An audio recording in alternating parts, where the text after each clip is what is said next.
يبرح هذا الدين قائما يقاتل عليه عصابة من المسلمين حتى تقوم الساعة، أو كما قال رسول الله صلى الله عليه وسلم.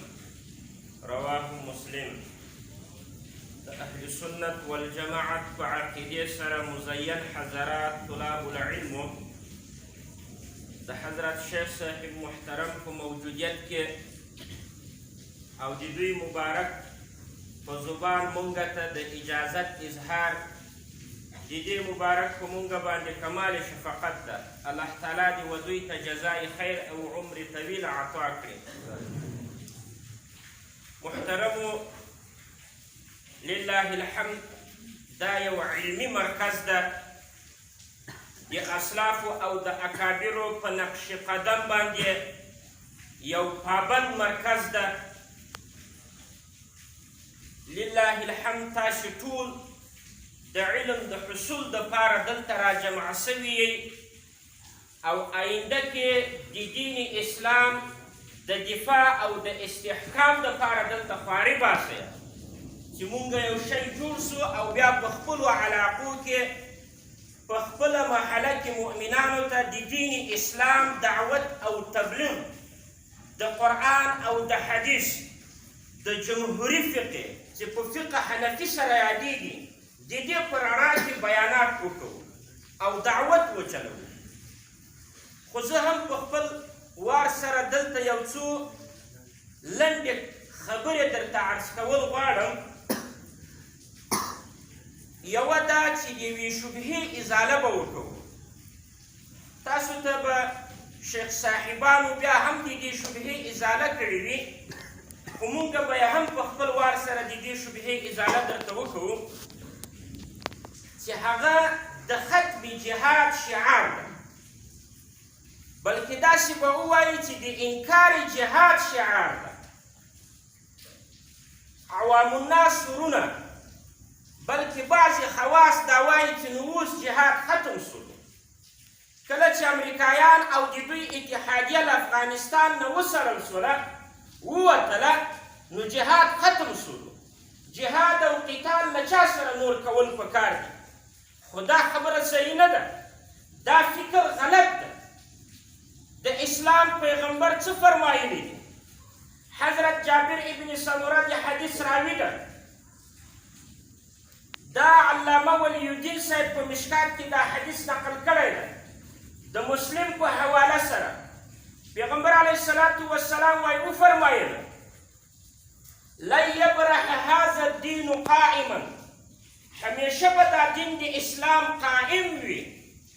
سبب د قیام پیغمبر علیه الصلاة والسلام دا ذکر کړی ده: یقاتل علیه عصابة من المسلمین، جنگیږي به په دې دین د اسلام د دفاع او د استحکام لپاره یو ټوله یو جماعت د مسلمانانو حتی تقوم الساعة، تر دې چې قیامت قائم شي. نو په دې حدیث کې مونږ ته علیه السلام واضح وفرمایل چې د مجاهدینو جماعت او ټولی به تر ورځ تر قیامته پورې، البته قرب قیامت ته به دا جماعت او ټولی بیا ختم وي، بیا به نو الله تعالی قیامت قائموي. علامه طیبي رحمه الله د دغه حدیث مبارک په تشریح کې وایي د مجاهدینو جماعت او ټولی دا تر یو زمانه، تر یو مکانه، تر یوې علاقې، تر یو قومه پورې خاص نه ده چې فلان قوم به نو مجاهدین وي نو که دا و جهاد او که دا ختم شولو نو جهاد ختم.